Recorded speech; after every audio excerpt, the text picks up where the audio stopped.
133011, State of Signed ID, Georgia 3164, Experiment Design Cell 3-63 on Interstate 16.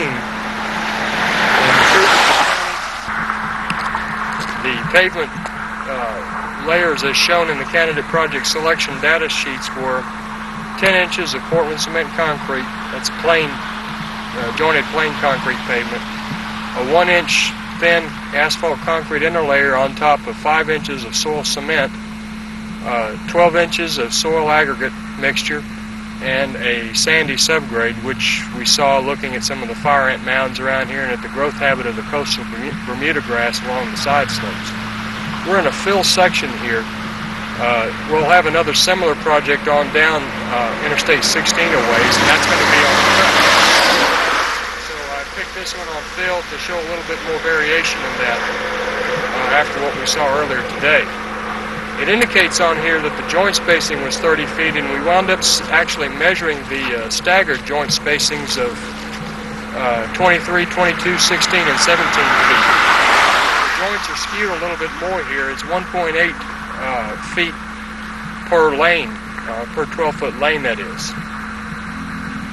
The fill height I mentioned is typically around 8 foot. We're in the curve. In a moment I'll show just the panoramic view around the test section, upstream, downstream, and on each side. So on the plans are from station 2137 plus 98 to 2142 plus 98. As in the other concrete pavement we noticed here in Georgia, the station numbers are imprinted or engraved into the concrete near the outside edge of the concrete lane. Upstream, I don't know if I mentioned before, but we are in the eastbound lanes going towards Savannah. And looking upstream, here comes a truck, so I better cover up my paper. We're 1,266 feet downstream of Crooked Run Road, which the interstate crosses. We have a divided highway here. You can't even see the northbound traffic through the trees, or you can barely make it out. We're in the median. It's on either side, looking downstream.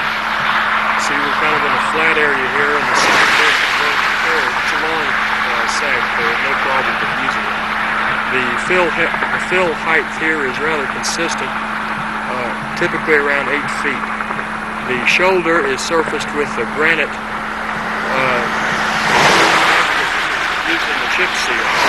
Very coarse material, very hard too, as we found out when we tried to drive the permanent marking nail in. Sweep back around just to indicate the fill height. See where this foliage here, this is around 8 to 10 feet below, 8 feet typically below us. In the permanent marking here, and the problem that I had, and this has been a recurring problem here in trying to drive these nails. This was an 8-inch nail on down through and embed the dome lid of the mason cap on in there.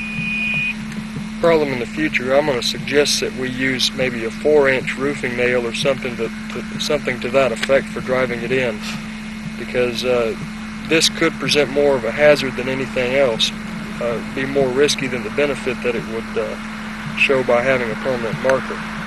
The grass is really too high outside the surface to place one of these in and hope to be able to see it. The sheets indicated that this concrete pavement was built in 1974. There's no structural distress to note in here, or at least I didn't observe any walking up and down the section several times.